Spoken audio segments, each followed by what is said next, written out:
আমি কোর্টকে সম্মান করি, কিন্তু যে ব্যক্তি এই রায় দিয়েছে যে ওবিসি রিজার্ভেশন থেকে মুসলিমদের বাদ দিতে হবে, আমি তাদের রায় মানি না, আমি মানব না।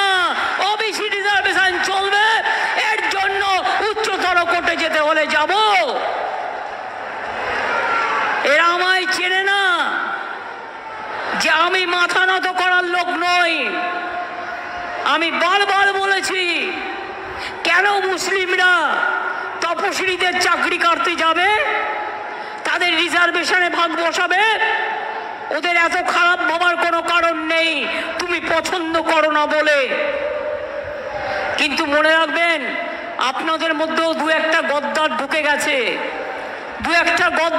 গেছে, যে গদ্দারগুলো বিজেপিকে মেটেরিয়াল সাপ্লাই করে আর বিজেপির কাছে গিয়ে কাছের মানুষ থাকতে চায়। এরা জানে না, এমনকি ভোটটা পর্যন্ত দিতে আসে না এখন আর অনেকে, কেউ।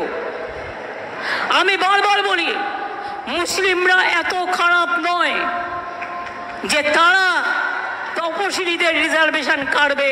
মোদিবাবু, আপনি জেনে রাখুন, আপনি আগুন নিয়ে খেলছেন। তপশিলীদের রিজার্ভেশন আপনি ক্যান্সেল করবার চেষ্টা করছেন, আপনাকে করতে দেব না। আপনি মুসলিমদের নামে দোষ দেবেন না।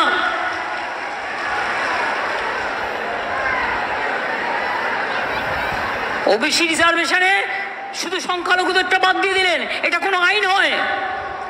আইনে কখনো ডিসক্রিমিনেশন হয় না।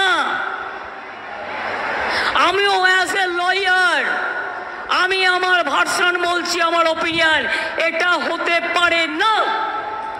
2012 সাল থেকে চলছে একটা আইন, আর একজন বিচারক মহাশয়, কেউ রিটায়ার করে বলছে আমি আরএসএসে ছিলাম, কেউ বলছে আমি আরএসএস এর, কেউ বলছে আমি বিজেপির।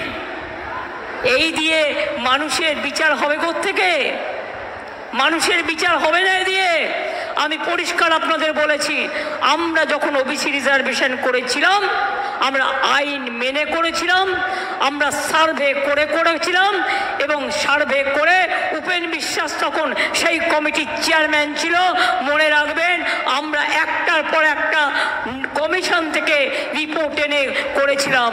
তখন কোর্টে কেস হয়েছিল, কোর্টে হেরে গিয়েছিল বিজেপি, তখনও সিপিএম কোর্টে কেস করতে গিয়েছিল, হেরে গিয়েছিল।